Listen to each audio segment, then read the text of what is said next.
just, what's the word I'm looking for?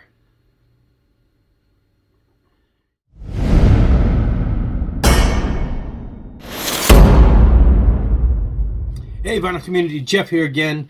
I want to jump on board some of these contests that are going on. I have at least 3 that I'm going to go ahead and blow through and post. So, excuse these next few videos if you're not into contests. But hey, if you're into contests, or even if you just want to check out these channels because you may not be subscribers, who knows? Anyway, just check them out. This one is going to be for Robert's on my turntable. He is approaching 700 subscribers. So he's having a contest, obviously, and basically 5 albums that are influential albums. It could be influencing you in many different ways. It's pretty much open-ended as to how they influence you. So anyway, let's get into this. Saturday Night Fever soundtrack. Back when I was a teen, even maybe not preteen, but in my early teen years, I listened to a lot of this kind of music, and this album, disco, this album basically, and the Grease soundtrack, which I didn't actually have the album for, I had a bunch of the singles. Those were what were on my turntable all the time. Now, my turntable was also shared by my older brother. I remember seeing around the house Steely Dan, Alice Cooper, stuff like that. He's 7 years older than me. He also had some of the K-Tel box sets. So I had the cool songs like, Snoopy and, Beep, Beep, Beep, Beep, the car would beep, Itsy Bitsy Teeny Weeny, and, My Ding-a-Ling and all that. So those are all the kind of songs I grew up with, the funny songs from the K-Tel. Maybe it wasn't K-Tel. Whatever those box sets were back in those days. K-Tel in the 70s, I guess. Maybe it was before K-Tel.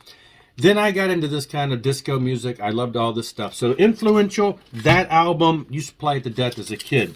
Then 1977-ish, maybe even early 78, I don't recall exactly, I discovered rock and roll. A friend of a friend, actually a sister of a friend, had them, and we listened to them at her house, and I ended up running out and buying this album.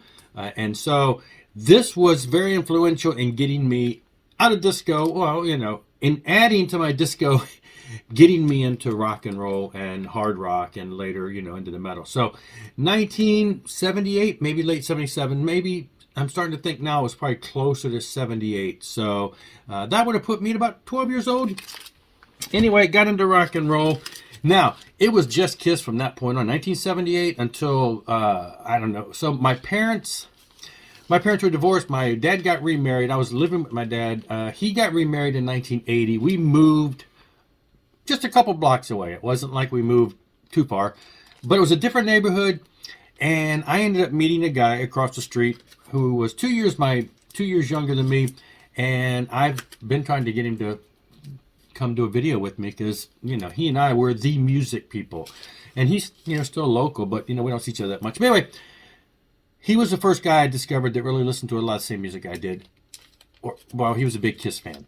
But he listened to a lot of other stuff that I had no clue about. I was a Kiss fan, and that was it. It was Kiss and disco. And so I didn't have a lot of branching out of other bands. So I met him. One of the first bands that I got turned on by him was Van Halen, right around the time of Fair Warning. Women and Children first, maybe, but I'm thinking it was more Fair Warning because it seems like this was the album. And then I think even that later that year, because this would have been about 81 when I probably first met him. And this album was influential in the fact that it opened up, broadened my, music from just being Kiss. From here, it became anything and everything with hair, bandanas, makeup, whatever. 81, it just opened up from there, and everything flooded in as far as other bands that were along that line. So that was very influential in getting me into the whole hair days and everything from 81 through 85, all of that classic stuff that we loved. Now, I mentioned 85 only because I left home in 84, so 85, to me is kind of a changing point in life because, and then music changed later.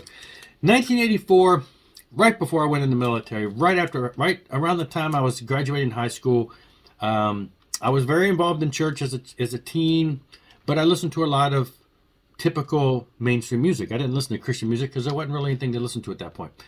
But we went to a concert, Fishnet, which is in Virginia here, and it was me and one of my best friends from school /church, and the youth director, and I think his wife, and I don't know, maybe 3 or 4 of us, and we went and stayed in a tent. We went to Fishnet and got to see a lot of great bands that I had no clue who they were. The only one that really impacted me was Res Band.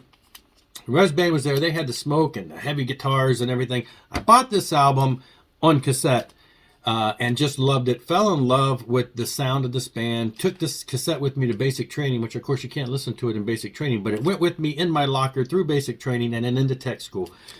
They had really influenced me as far as just, hey, this is some Christian music that is not pop rock. It's not Petra that was at that time basically just folk rock and light rock. This really impressed me. So this was one of the first things that influenced me to give Christian music a chance, which of course led the next year, or really pretty much that same year, later that year, to picking up the first Striper album in 1984, and then the rest is history. From here on out, it was just, I had just gotten on the Christian metal train and went from here and just started going nuts with all the stuff that is coming out as it started to pour out throughout 85 and onward. So those two bands, very influential into opening my mind to the Christian side of hard rock and heavy metal. Now, around 1986, ran into a guy. I was in the military. He was in the military. We started jamming. I was playing drums. He's playing guitar. We were jamming and whatever. He said, dude, you need to check out these jazz bands. I don't know anything about jazz. I'm like, whatever, jazz. You need to check these jazz bands out. And he gave me 2 Billy Cobham albums, Warning and Power Play, and a Spyro Gyra album, and Breakout, the Spyro Gyra album Breakout. Those 3 albums I wore out, these 3 albums. Of course, this is, jazz fusionists. These are a little more jazz pop. And, of course, he's a drummer. And so he said, you need to check these guys out. You'll really like them. These opened up and influenced me to get heavily into contemporary jazz. I have gone back. I've got a bunch of Billy Cobham's earlier stuff, which is more jazz fusion. But his later stuff is a little more on the, poppier side. What people, contemporary jazz. It led me into all kinds of Spyro Gyra, which I've seen in concert quite a few times. All the sax greats to play, anybody that played saxophone, Richard Elliott, Kenny G. I've got so many that it's hard, later on Dave Koz and people like that. So got into jazz. So that was very influential around 86 and getting me into jazz, and then opened up a whole new genre of music that, it influences everything from my musical taste to my musical playing as a drummer. Anyway, that's it. Keeping it short and sweet if I can. Check it out. Robert's on the Turntable. There'll be a link below, and you can jump on this too and check him out. Thanks a lot. Rock on and rock hard.